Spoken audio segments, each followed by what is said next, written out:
ഞാൻ സെലിനോട് പറയാ, ഓൾ അവിടെ ഔത്തുണ്ട്, ഓളോട് ചോദിച്ചോക്കട്ടെ ഇനിയിപ്പോ എന്തൊക്കെ ആണെന്നൊക്കെ ഓള് തീരുമാനിച്ചോളൂ. സൽക്കാരം എന്ന് പറഞ്ഞാൽ പോരാ, എല്ലാ സാധനങ്ങളും ആണപ്പോ. കല്യാണത്തിനാണെങ്കിൽ നമ്മളെ അറിയണ്ട, സൽക്കാരം നടക്കും പിന്നെ നമ്മളെ വീട്ടിൽ തന്നെ വെച്ചുകാണ്ടല്ലേ. പിന്നെ ആൾക്കാരൊക്കെ വരുമ്പോ മോശമല്ലേ ഒന്നും ഇല്ലാഞ്ഞാല്. ഇപ്പൊ എല്ലാ പേരിലും ഞാൻ പോണ്ടല്ലേ ഇപ്പൊ അത് വെക്കാനും സഹായിച്ചാനൊക്കെ.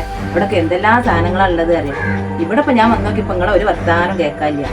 തന്നെ ഇപ്പൊ എല്ലായിടത്തും അങ്ങനെ തന്നെ. ഇപ്പൊ പെരിയിലൊക്കെ ഉണ്ടാക്കലില്ലല്ലോ, ഒക്കെ അങ്ങോട്ട് കടിയിൽ പോയി കൊണ്ടുവരല്ലേ. പെരിയുള്ള പെണ്ണുങ്ങൾക്കൊന്നും ഇപ്പൊ എത്തും പണിയില്ല. പണ്ടൊക്കെ നമ്മളെ കുട്ടിക്കാലത്തൊക്കെ എന്ത് ചെയ്യും, കല്യാണത്തിന് ഉള്ളി വലിച്ചാൻ പോവുക, അത് രസം തന്നെ ഇല്ലേ തലേന്ന്. ഇപ്പൊ അങ്ങനെയൊന്നും ഇല്ല. ഇപ്പൊ നമ്മളോട് വിളിച്ചറിഞ്ഞാൽ മതി, ഓർഡർ ചെയ്താൽ അവിടെ എത്തി. ഏതായാലും ഈ ഉള്ളിയാണ് തൊലിച്ചുകൊണ്ടിട്ടാ. ഞാൻ ഓളോട് പോയിക്കാണ്ട് വിവരങ്ങളൊക്കെ പറയട്ടെ, എന്തൊക്കെ സാധനങ്ങളപ്പൊ മാണ്ടിയത് എന്നൊക്കെ.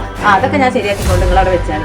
നിലത്തിരുന്നാ പിന്നെ ഇപ്പൊ നീച്ചാനും വെച്ച. പണ്ടൊക്കെ നമ്മള് നിലത്തിരുന്നുകാണ്ടല്ലേ ഉള്ളിയൊക്കെ തൊലിച്ചിട്ട്, ഇപ്പൊ നീച്ചാനും വെച്ച.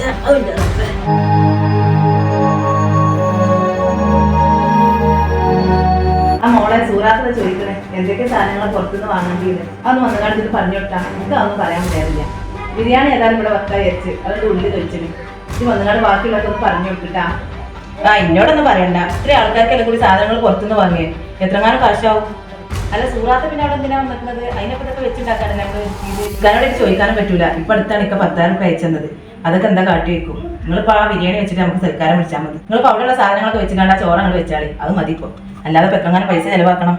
ഓളെ വർത്താനം കേട്ടാൽ വിചാരിച്ചു നിന്റെ പെരിയുള്ളവരെല്ലാരും കൂടി സൽക്കരിച്ചിട്ടുണ്ട്.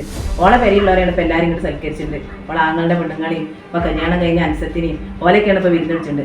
എന്തേ കാട്ടിക്കോട്ടെ.